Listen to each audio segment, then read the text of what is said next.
Now, like I said before, every word, every scripture in the Bible where it says Greek does not mean Jew or Hellenized Jew. That's a lie that a lot of Hebrew Israelite camps are teaching, majority of them, starting with GMS, starting with brothers in Albuquerque, New Mexico, Mashaba, Kawakab, and all them. They teaching lies about that. Okay, we just proved, according to Matthew and Mark, that Christ called a Canaanite African woman a Greek. Okay, but we're going to go to the Dictionary of the Holy Bible, okay, written by the Reverend John Brown, in what year? 1818. Okay, don't trip where it says, don't trip off, or don't stumble at where it says the Reverend. That's just a title. Okay, and we're going to go to the word Greece. Okay, and we're going to go pages, this is 308 to 309. Okay.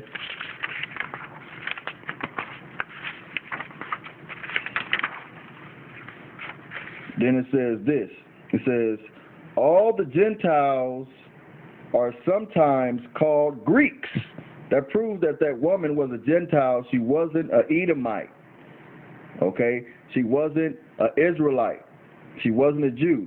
But she was an African. All the Gentiles are sometimes called Greeks. Okay? Then it says this.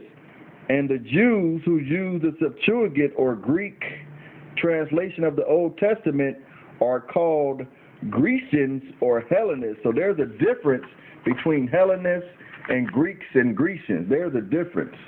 Okay? Now let's go to, we finished with that. Now let's go to, we're going to go to the Greek New Testament, the Interlinear Hebrew Greek English Bible by J. Green. Okay? And we go get it out the Greek.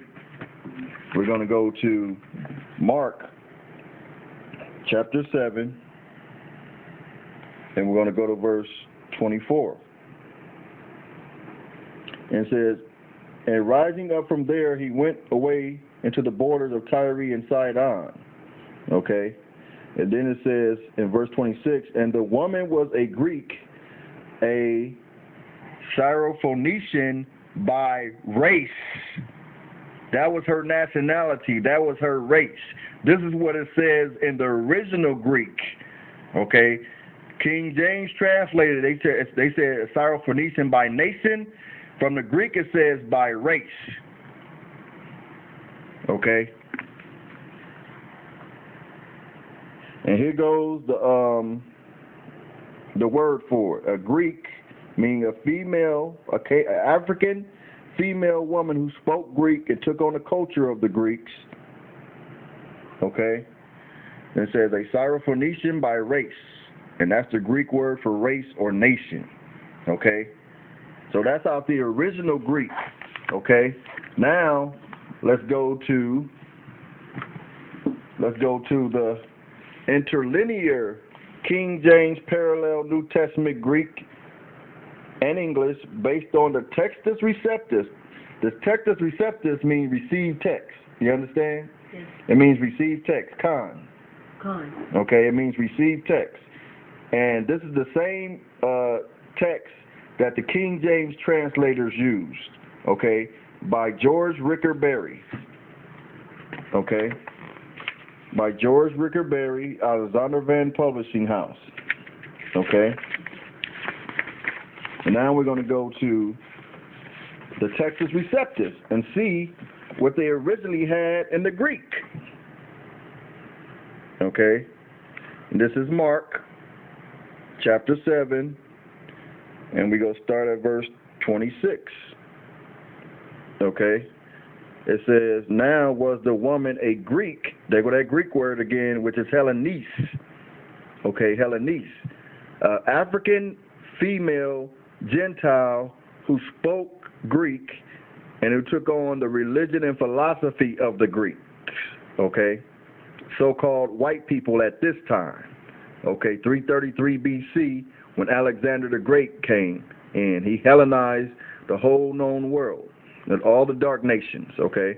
The woman was a Greek, a Syrophoenician by race again. So her race, her nationality was a Syrophoenician. When you read Mark chapter 7, verse 24, okay, and Matthew chapter 15 and verse 21 to 24, it tells you that this woman was a Canaanite or African woman, okay, who was a Gentile, who was dwelling in the land of Syria, and she was a Canaanite. At this time, Syria was a Roman province, and Tyre and Zidon was established as Roman provinces in about 65 BC by Pompey. Okay, a Syrophoenician by race. She was an African woman, not an Edomite, not a so-called white woman. That is a lie. Give me Job 13 and 4 right quick. Job chapter 13 and verse 4. A Syrophoenician by race. That's what this woman's nationality was. So stop teaching that this woman was a white woman. That's a lie. You can't use it. Job chapter 13 and verse 4. Okay? You're teaching, you're mixing up the scriptures, you're confusing people, you're confusing the Gentiles, you're confusing our people. This woman was an African that Christ called a dog. Okay? Go ahead. Job 13 and verse 4.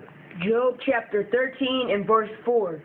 But ye are forgers of lies. The GMS, the school in Albuquerque, the Sword of Truth, mostly all these Hebrew Israelite camps or schools, mostly all of them, not all of them, are teaching lies, okay, about this right here. And about the doctrine about the mystery of the Gentiles, period, all of them are teaching lies, except for a few of them. Now let's go to the Zondervan, okay? Get the Zondervan, Jeremiah, and let's read Syrophoenicia, okay? It's on page 537. Oh, excuse me, 573. 573, okay? Yes. Because we have to get rid of all lies. We have to, like the scripture said, everybody has to submit to the doctrine of Christ, bringing all thoughts into captivity unto the doctrine unto Christ. Okay? Yes. Mean no lies are being spoke. We have to all come under Christ. Okay, which is a so-called black man. Read that. Syrophoenician. And inhabitant of the region near Tyre and Sidon, modern Lebanon, a Greek-speaking Canaanite woman. Look at that. See, Zondervan, a so-called white man, the Edomite, okay, which some of these schools like to go to and get information from.